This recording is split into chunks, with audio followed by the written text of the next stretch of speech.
kerusakan, kerugian kita lebih 1 triliun, 1,2 triliun lebih kurang.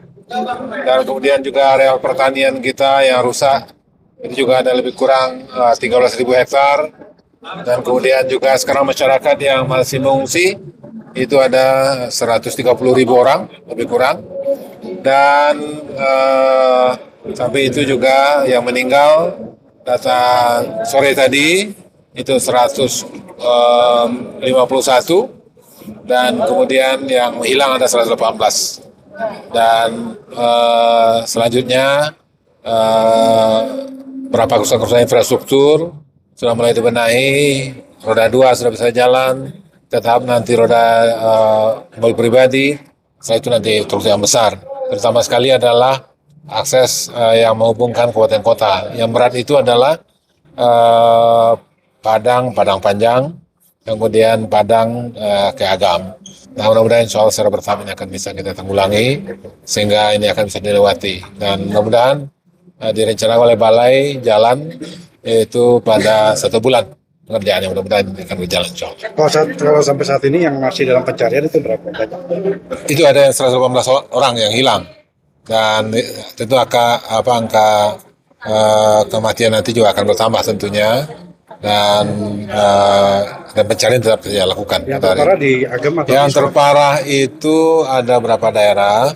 Itu di Agam, itu ada di Malala, kemudian yang kedua ada di Selaras Air namanya, kemudian juga di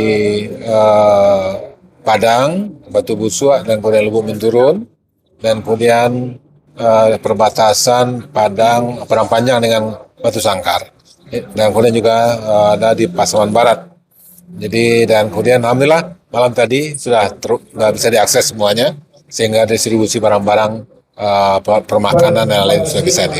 Kalau BBM Pak, mau mengalami kelangkaan? BBM alhamdulillah dari Pertamina juga bergerak, karena kita di backup juga dari provinsi tetangga, dari Riau, dari Jambi, dan kemudian juga dari provinsi lainnya. Dan kemudian yang masih agak berat sekarang adalah air minum, air bersih. Ini memang dan sehingga distribusinya itu melalui kendaraan, karena memang PDAM kita belum berfungsi secara maksimal. Kalau total rumah yang terdampak dan gedung sekolah? Total rumah yang terdampak itu lebih kurang 30.000 terdampak. Dan kemudian termasuk juga sekolah, kemudian rumah sakit, dan kemudian juga irigasi kita, dan kemudian juga jembatan itu juga Pak.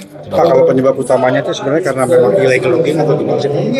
Penyebab utama itu sebetulnya ini kan selama berturut-turut selama 1 pekan ya, yaitu hujan yang biasanya 1 bulan 1 hari yang turun sekarang ini. Dapat dibayangkan itu curah hujan sampai 1 hari itu di atas 300 dan bahkan ada yang 800. Nah, itu berjalan selama 1 pekan. Nah, maka itu tentu ini daya tahan tanah tentu sudah berkurang, maka inilah menyebabkan longsor-longsoran. Dan ini pula yang menyebabkan angka kematian ya, karena tanah bercampur air yang melewati perkampungan, perumahan-perumahan yang ada. Kalau dari total kerusakan tadi Pak, kira-kira pemulihan itu butuh berapa lama?